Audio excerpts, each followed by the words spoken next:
Hello, I'm Louise. Hey, and this is Be Healing. I was meditating for years without even realizing it.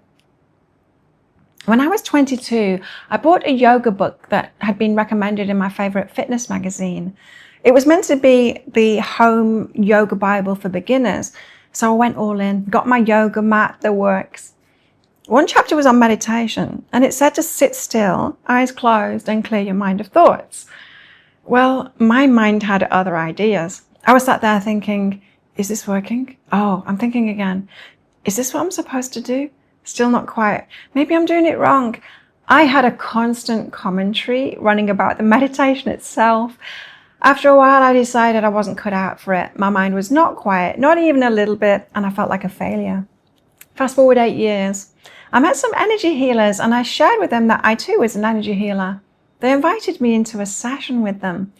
I focused my energy on the person we were all working on and dropped into that deep healing trance I'd so often experienced, and the session flowed beautifully.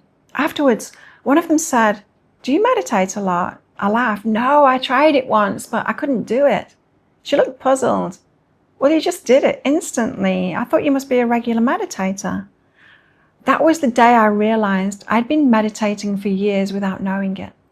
I thought meditation had to look a certain way, the way the book said, eyes closed, sitting still, trying to empty my mind, when in fact, there are many paths into that inner state.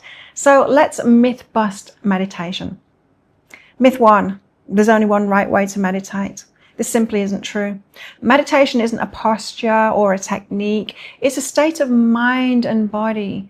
You can get there through sitting still, energy healing, focusing on your breath, focusing on the energy in your hands buzzing, walking, swimming, dancing, chanting, painting, breath work, gardening, listening to music or singing bowls, even washing the dishes if you're fully present.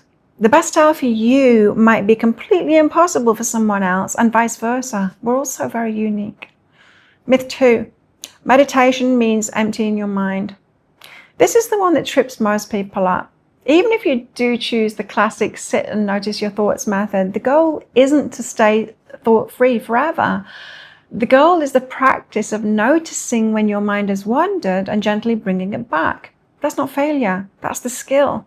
And it's a skill that's incredibly useful in real life, because life will pull you off center with fear, with self-doubt, with stress, with spiraling emotions. Meditation trains you to become aware you've drifted and bring yourself back to center. The point isn't to be calm and thought-free 24/7. The point is knowing how to return to calm from anywhere, any state that you might be in. Myth 3, you need hours every day to see results. A few minutes of focused presence repeated often is far more powerful than one long sit that you'll never repeat. Consistency matters more than duration. But saying that, I would highly recommend a meditation retreat, especially if you're a beginner. This is because it's easier to meditate with other people. A teacher will be able to help you find your way to meditate. A retreat will have a consistent schedule of meditation practice through the day. You'll probably get into a really deep state of meditation more easily this way and experience the great benefits of that. I went on a week-long meditation retreat at a Buddhist temple called Sami Ling in Scotland. We had an early morning meditation, woken from our dorms with a giant gong outside of the meditation room. Then we'd eat breakfast together and go back to the meditation room for a lesson. The lesson would end with a group meditation, then lunch together. Another lesson in the afternoon followed by a meditation, dinner, and then another meditation before bed. For a week it was bliss. It felt like I was floating on air rather than walking on the ground. I'd never been so relaxed and serene before.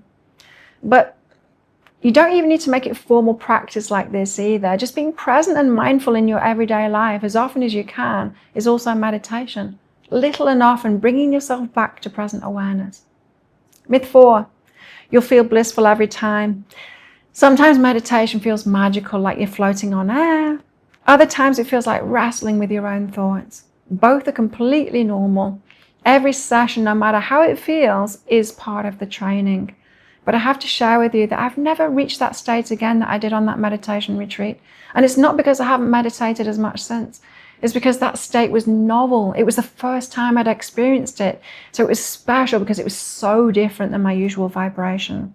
It changed my vibration, it raised it. Not just staying in that blissful state forever, but my set point was much higher than it had been before that retreat. So even when I reached deep meditative states since then, it was good, but nothing compared to that first time. Because it's the difference we feel that makes it special. Meditation will cause you to constantly raise your vibration, and nothing will feel like that initial vibration raise, which is a good sign. It means you're retaining some of that vibration raise and you're progressing. Myth 5, meditation is an escape from the world. Some people think that meditation is about retreating into yourself so you can avoid life's chaos. In truth, it's the opposite. Meditation isn't about checking out. It's about tuning in so you can show up more presently, more compassionate, more resilient, more aware. It's a training ground for life. When you sit, walk, or move in meditation, you're practicing the very skills you need in the middle of a busy day, being aware of your inner state, choosing how to respond instead of just react, and remembering you're the calm within the storm. Think of it like a lighthouse. It doesn't run from the storm. It stands steady, light shining out in all directions, guiding ships safely home. And that's what meditation can help you become in your own life. One of the biggest shifts in me happened when I realized I didn't have to wait for a perfect quiet room to meditate. You don't need a perfect cushion or a silent room. Turn ordinary moments into awareness points. The 3-breath reset before you open a message. Hands on heart when a wave of feeling arises. Name it gently, breathe, soften it. A sensory check-in, what can I see, hear, feel while waiting in line? A walking mantra on your way to the gym, here, now. Little, often, awareness and retrieval, that trains the muscle. You can even turn those moments when you catch yourself mid-spiral, worrying about the future or replaying the past, into an opportunity to pause, breathe, and come back.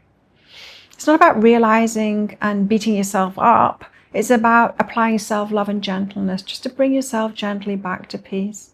The point is, meditation doesn't live in some separate sacred box. It weaves into your life and it changes how you experience everything. It's a tool that's useful for real life every day. After more than 30 years of meditating in different ways, from deep group sessions to solo beach walks at sunrise, I've learned that it's a lifelong relationship, not a destination. Some weeks it's easy, some weeks it's messy, some weeks you'll wonder if it's doing anything at all. But then you notice you bounce back faster after stress. You can sit with uncomfortable silences or emotions without running from them. And your inner critic's voice softens. You start catching yourself being before fear takes over and before it happens. You won't always feel like that big wow again, and that's a great sign. It means your set point has risen. You've kept some of that elevation so the contrast isn't as dramatic, and that's progress. If you want support to keep that steady rhythm, I've created a simple space for us. It's called the Lighthouse, weekly meditations for light keepers. We meet live each weekend inside a private Facebook group for a guided meditation. And if you can't make it live, don't worry. You'll have the last 4 replays in the vault, so you're never behind. I make it low cost, low pressure, high vibe, a gentle anchor that helps you keep returning to yourself. The link is in the show notes if you're interested. Because if there's one thing I know about you, it's this. You can train your mind to return to peace. You can hold your center in any weather. And the world is brighter because you choose to show up and shine. So thank you for being here with me today. Next week, we'll explore different styles of meditation so you can find one that fits your nervous system and your life.